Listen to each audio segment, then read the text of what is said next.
എയർപോർട്ടാണല്ലോ. ശരി, ഓക്കെ. അപ്പം സന്തോഷമായല്ലോ. Okay okay, ഇപ്പൊ സന്തോഷമായില്ലേ? ഹായ്, ഞാൻ നിങ്ങളൊക്കെ സ്വന്തം പാപ്പി. അപ്പൊ ഇവിടെ ഒരു പെൺകുട്ടി തടങ്കലിലായിരുന്നു. അപ്പൊ അത് ഇപ്പൊ നാട്ടിലോട്ട് പോകുന്നു, എയർപോർട്ടിലോട്ട് എല്ലാം കഴിഞ്ഞു. അതിന്റെ വോയിസ് ആണ് ഞാൻ ഇപ്പൊ കേൾപ്പിക്കാൻ പോകുന്നത്. സന്തോഷമായല്ലോ. ഓക്കെ, എയർപോർട്ടിലെ ഉള്ളിൽ എല്ലാം കഴിഞ്ഞില്ലേ? ഇമിഗ്രേഷൻ എല്ലാം കാര്യങ്ങളെല്ലാം കഴിഞ്ഞില്ലേ?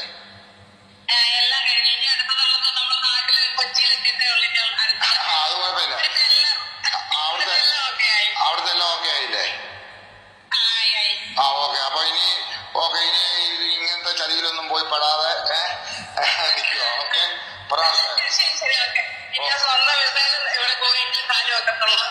Okay okay. അപ്പം നിങ്ങള് സേഫ് ആയി പോയതിന് നന്ദി. ഓക്കെ, ദൈവത്തിനോട് നന്ദി പറയും. ശരി, ഓക്കെ ഓക്കെ. അപ്പം അത് സേഫായി.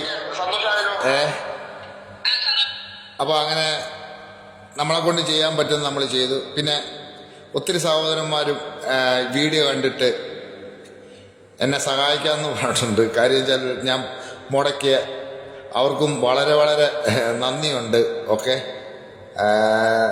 ചിലരുടെ പേര് വെളിപ്പെടുത്തേണ്ടെന്ന് പറഞ്ഞിട്ടുണ്ട്, അല്ലെ ഞാൻ പേര് വെളിപ്പെടുത്തിയാണ്. അങ്ങനെ നല്ല നന്ദിയുണ്ട്. ഇനി ആ കുട്ടി എനിക്ക് 5 പൈസ തരണ്ട. കാര്യം വെച്ചാൽ എനിക്ക് ഇവിടെയുള്ള ആൾക്കാർ, നല്ല മനസ്സിൻ്റെ ഉടമകൾ എനിക്കത് ആ പൈസ തരാമെന്ന് പറഞ്ഞു. അത് മതി. ഓക്കെ, ഞാൻ നിങ്ങളുടെയൊക്കെ സ്വന്തം പാപ്പി. ഓക്കെ, അപ്പോൾ അത് തന്നില്ലേലും, ഇനി അവർ തന്നില്ലേലും എനിക്ക് യാതൊരു വിഷമമില്ല. കാര്യം വെച്ചാൽ അവർ പറഞ്ഞല്ലോ, അപ്പാപ്പി എനിക്ക് ആ പൈസ എത്രയാണെന്ന് ചോദിച്ചാൽ അവർ തരാ എന്ന് പറഞ്ഞല്ലോ. ആ മനസ്സാണ് എനിക്ക് വേണ്ടത്. പറയാൻ മനസ്സിലായി. അല്ലാതെ ഇനി തന്നില്ലേലും എനിക്ക് യാതൊരു സങ്കടവും ഇല്ല. പറയാൻ മനസ്സിലായല്ലേ? നിങ്ങളുടെയൊക്കെ സ്വന്തം പാപ്പി.